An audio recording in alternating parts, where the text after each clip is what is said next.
En 1962, un paysan haïtien meurt officiellement à l'hôpital Albert Schweitzer à Deschapelles, dans la vallée de l'Artibonite. Son corps est identifié par sa famille. Son décès est certifié par 2 médecins. Le lendemain, il est enterré au cimetière de Saint-Marc. Fin de l'histoire. Pas tout à fait. 18 ans plus tard, cet homme réapparaît. Il marche, parle, se souvient. Il affirme avoir été enterré vivant, drogué, puis réduit en esclave par un boko. Son nom est Clervius Narcisse. Et son cas demeure à ce jour le plus célèbre exemple de zombification documentée, étudiée dans le monde. Son histoire a fasciné Haïti, puis le monde entier. Elle a inspiré des livres, des films, des reportages, des légendes. Mais derrière cette fascination se cache une autre vérité, celle de l'appétit de l'Occident pour les mythes exotiques. Ces récits qu'il transforme en marchandises, en images d'horreur, en produits de culture de masse. Dans cette émission, nous allons revenir sur le parcours exceptionnel de Clervius Narcisse, l'homme qui a été déclaré mort, enterré puis revenu à la vie, pour répondre à 3 questions essentielles. Le vaudou a-t-il réellement un lien direct avec la zombification? Comment fonctionne ce poison capable de plonger un être humain dans la mort apparente? Enfin, nous verrons comment, en quelques décennies, le zombie d'Haïti est devenu le zombie d'Hollywood, une créature dévorée puis digérée par l'imaginaire occidental.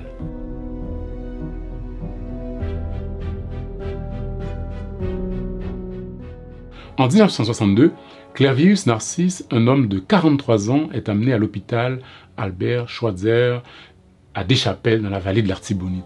L'homme a de la fièvre, il tousse et crache du sang. Son état se dégrade rapidement et le 2 mai 1962, à 13h15, il meurt. 2 médecins de l'hôpital, dont un Américain, le déclarent mort et signent son acte de décès.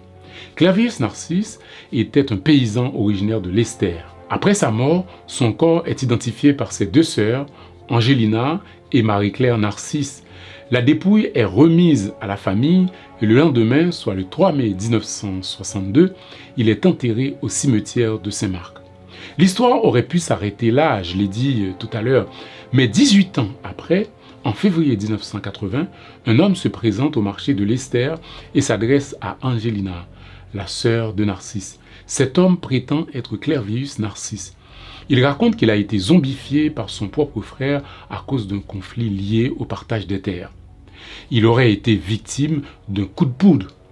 Son propre frère l'aurait vendu chez un bokor. Clervius Narcisse raconte avoir été conscient durant toute la période de sa mort officielle, depuis l'hôpital jusqu'à l'enterrement.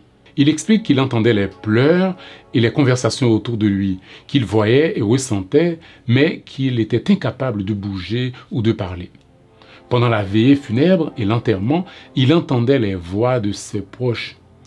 Pire encore, au moment où on ferme son cercueil, un clou a traversé le bois et atteint son visage.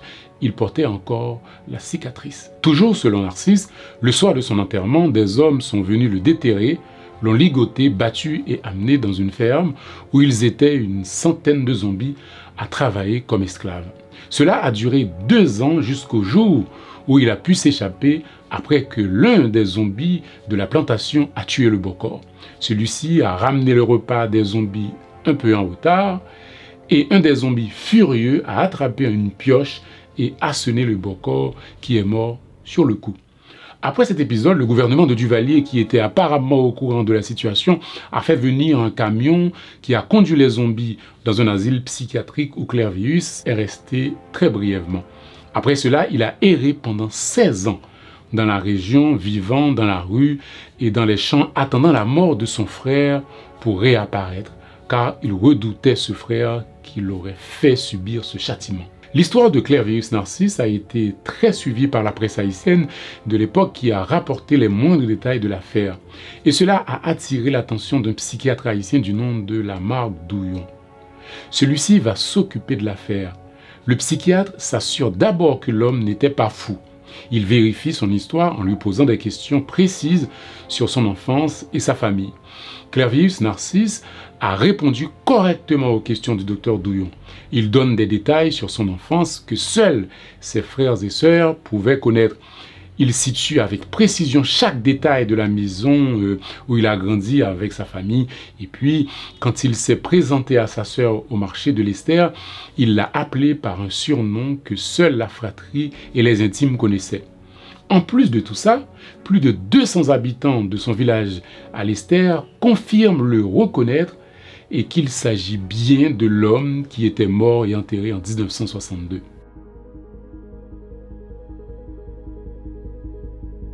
Ce qui est important à comprendre ici, c'est que le zombie n'est pas une créature fantastique, un produit surnaturel, mais le fruit d'un savoir pharmacologique. C'est le résultat d'un savoir, d'une science. Pour zombifier quelqu'un, les Bokor utilisent une poudre. Cette poudre contient un mélange de plantes, de carcasses d'animaux, parfois même de fragments humains. Parmi ces ingrédients, il y a un composant clé qu'on appelle la tétrodotoxine, une substance tirée d'un poisson appelé poisson globe. Un poisson que les Japonais connaissent bien, car il est très prisé de certains amateurs japonais qui adorent consommer ce produit potentiellement mortel. Les Japonais consomment ce produit depuis la nuit des temps. Et au Japon, il y a plein d'histoires de morts qui ressemblent aux zombies haïtiens. Des individus déclarés morts se réveillent à la morgue ou dans le corbillard en route pour la crémation. Ce sont des gens qui ont été victimes d'un empoisonnement au poisson globe appelé fugu au Japon. Donc cela nous conduit à nous poser la question si le vaudou a vraiment un lien direct avec la zombification. On abordera cette question en détail un peu plus loin. Il faut savoir que la tétrodotoxine est un anesthésiant qui est 160 000 fois plus puissant que la cocaïne. Autant vous dire que le produit est puissant. Alors comment on procède pour empoisonner quelqu'un qu'on voudrait zombifier? La poudre est appliquée sur la peau et est généralement placée dans les endroits utilisés par la victime. Les chaises où elle s'assoit, son lit ou même les endroits où elle passe. On s'assure juste que le produit pénètre la peau de la personne pour atteindre son sang et souvent ça se fait lentement et à petite dose. Alors une fois la personne empoisonnée, sa transmission nerveuse est bloquée, le cœur bat si faiblement que le pouls devient imperceptible. La respiration cesse presque, le corps se fige. Pour un observateur, la personne semble morte, mais en réalité, elle reste consciente à l'intérieur d'un corps paralysé. C'est ce qui est arrivé à Clervius Narcisse. Il a été déclaré mort et enterré avant d'être déterré quelques heures plus tard par ceux qui l'ont empoisonné. Il raconte avoir entendu les pleurs de sa sœur, senti la chaleur du drap blanc sur son visage et plus tard la lourdeur de la terre qui le recouvrait. Il voulait crier mais aucun muscle ne lui obéissait. On peut imaginer que cet épisode dramatique, être conscient dans sa tombe, constitue le souvenir le plus terrifiant des victimes de la zombification comme Clervius Narcisse. Alors une fois qu'on a déterré Narcisse, son esprit flottait entre la panique et le délire. Et c'est là qu'intervient la seconde étape de la zombification, l'antidote, une espèce de contrepoison qu'on lui donne afin de le réanimer. Il faut aussi rappeler qu'il existe un autre ingrédient très important dans la préparation de la poudre zombie. Il s'agit du datura, connu aussi sous le nom de l'herbe du diable. En Haïti, elle est connue sous le nom de concombre zombie. Cette plante hallucinogène provoque confusion, perte de mémoire et une obéissance quasi mécanique de la victime. Clervius Narcisse et les autres victimes ont probablement été maintenus dans cet état de zombie par des doses régulières du concombre zombie. Sous cet effet, l'individu oublie qui il est, où il vit, il devient malléable et corvéable à merci, sans volonté propre. Voilà, c'est ça un zombie.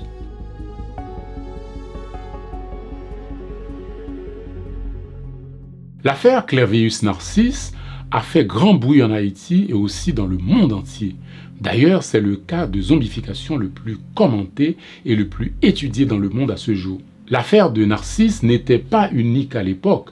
On entendait régulièrement des histoires de personnes zombifiées, etc. Mais l'histoire de Narcisse a été un cas d'étude intéressant pour la science parce que son témoignage a pu être vérifié et validé. En 1984, la BBC viendra faire un reportage en Haïti sur Clervius Narcisse et fera même authentifier son acte de décès par Scotland Yard, pour vous dire à quel point l'affaire avait fasciné le monde.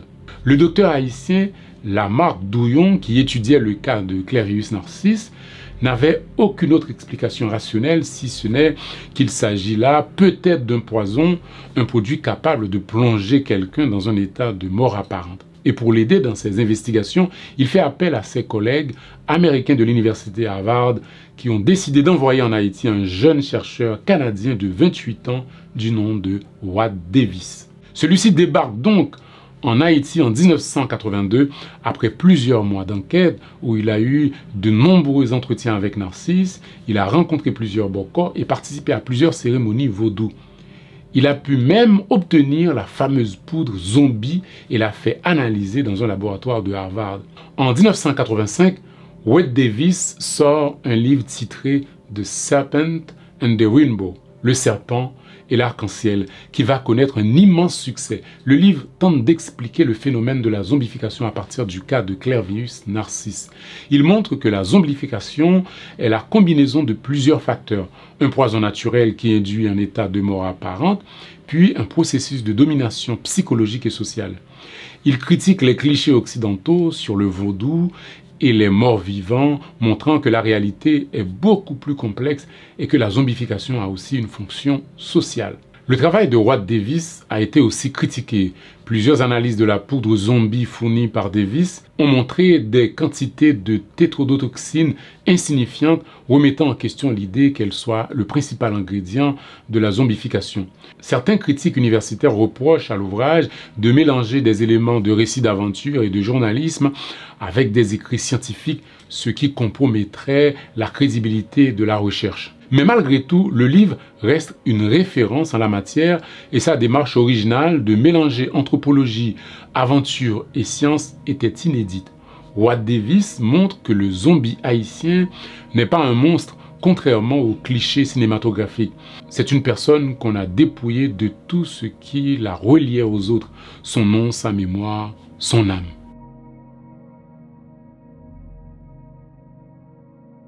Le livre de Watt Davis est adapté au cinéma en 1988 par le réalisateur Wes Craven. Le film avec Bill Pullman dans le rôle principal reprend l'idée d'un anthropologue enquêtant en Haïti sur un mystérieux poison zombie. Mais il s'éloigne fortement du livre. L'intrigue est transformée en une histoire surnaturelle avec des éléments d'horreur, alors que le livre est une enquête ethnographique et scientifique. Plusieurs personnages et événements sont inventés pour le scénario. L'aspect culturel et scientifique est largement simplifié au profit d'une ambiance macabre et de scènes fantastiques. Watt Davis lui-même a reconnu que le film n'avait pas beaucoup de lien avec son ouvrage. Le réalisateur se contente d'emprunter le titre et l'idée de départ, sinon l'ensemble est parfois grotesque. Mais il s'agit avant tout d'un film de divertissement fait par Hollywood. On ne pouvait pas s'attendre à grand-chose. Il y a aussi pas mal d'anecdotes concernant la production de ce film.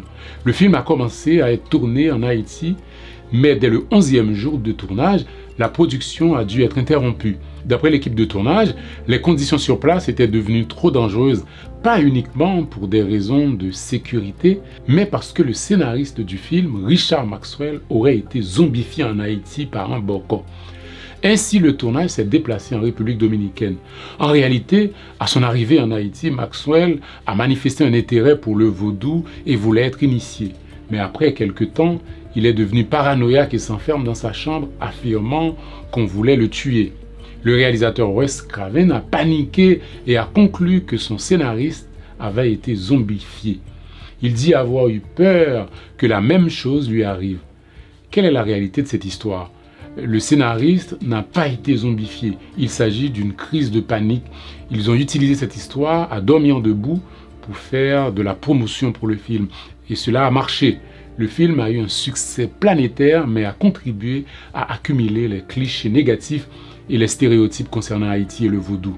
Le film est sorti en France sous le titre « L'emprise des ténèbres ». Plus récemment, un autre film du nom de Zombie Child revient sur l'histoire de Clervius Narcisse. Réalisé par Bertrand Bonello, le film alterne deux temporalités, en Haïti en 1962 et en France aujourd'hui.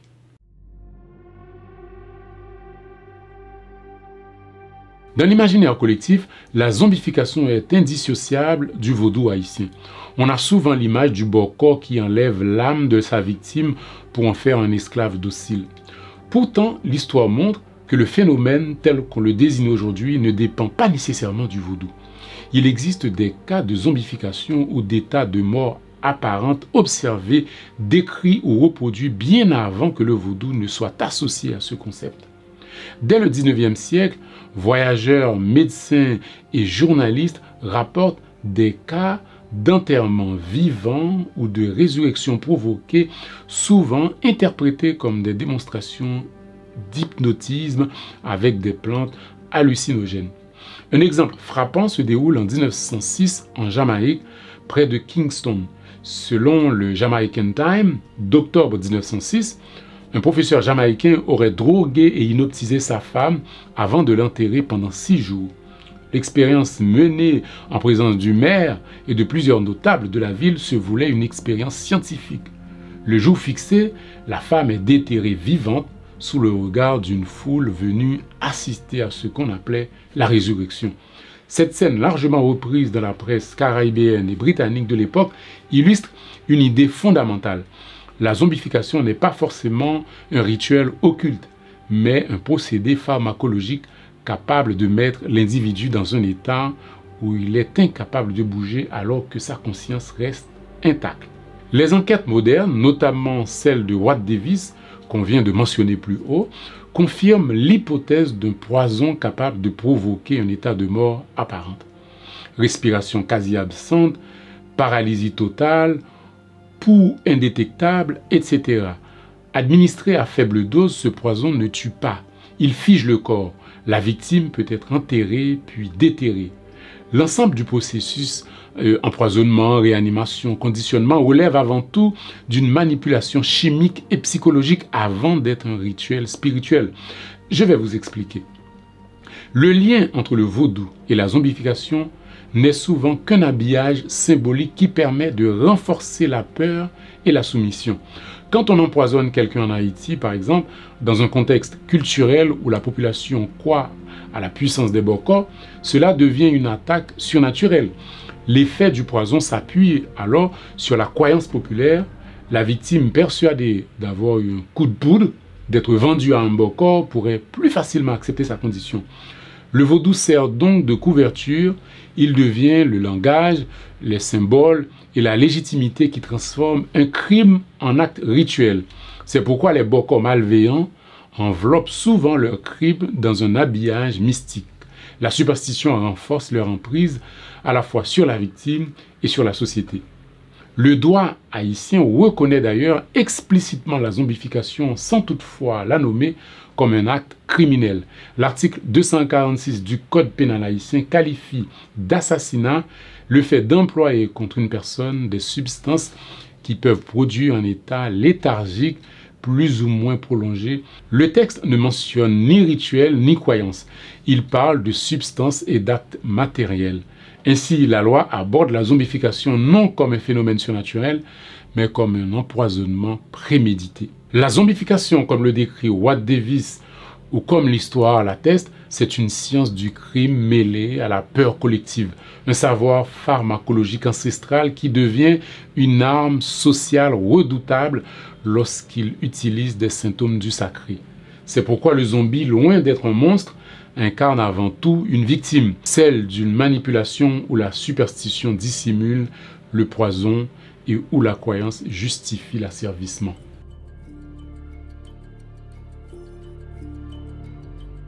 Le zombie que le monde entier connaît et qu'on voit dans les films américains est un produit commercial.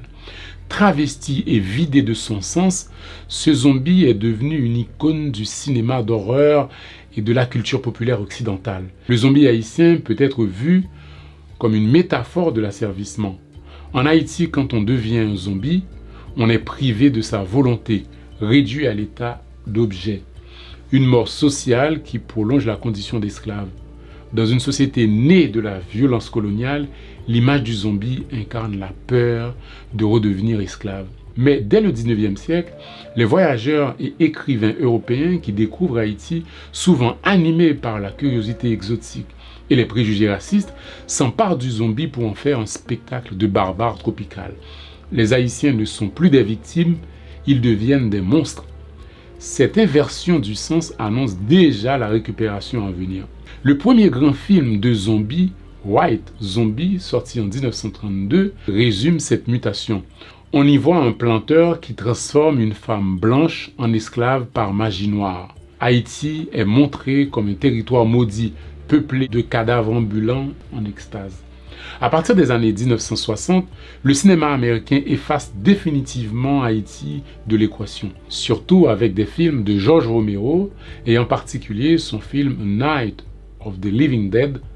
À partir de ce moment-là, le zombie devient un produit américain, symbole de la société de masse, du consumérisme et de la contagion.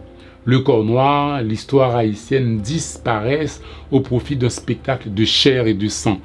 La zombification réelle, celle du Clervius Narcisse et des victimes du poison est oubliée. Il ne subsiste qu'une créature cannibale, rentable, apolitique ou reproductible à l'infini dans des films, des séries, des jeux vidéo et des parcs d'attractions. Aujourd'hui, le zombie rapporte des milliards. Films, jeux vidéo, produits dérivés, événements de type Zombie Run. Vous savez, ces courses et jeux organisés un peu partout avec des animateurs déguisés en zombies. Ce monstre est devenu un objet de divertissement planétaire, un emblème du consumérisme. Mais heureusement que des artistes haïtiens se sont employés à reconquérir le narratif de l'imaginaire du zombie. Je pense à des écrivains comme René Depestre ou Franck Etienne. Si vous voulez lire une histoire qui reconstitue le phénomène zombie dans son authenticité, lisez Des Affis de Franck Etienne ou encore Adriana dans tous mes rêves de Depestre.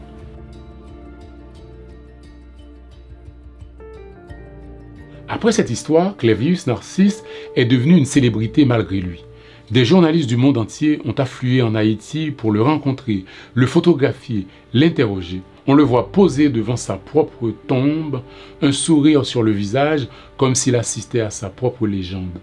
Les curieux, les scientifiques, les aventuriers, tous voulaient toucher du doigt le mystère du vrai zombie.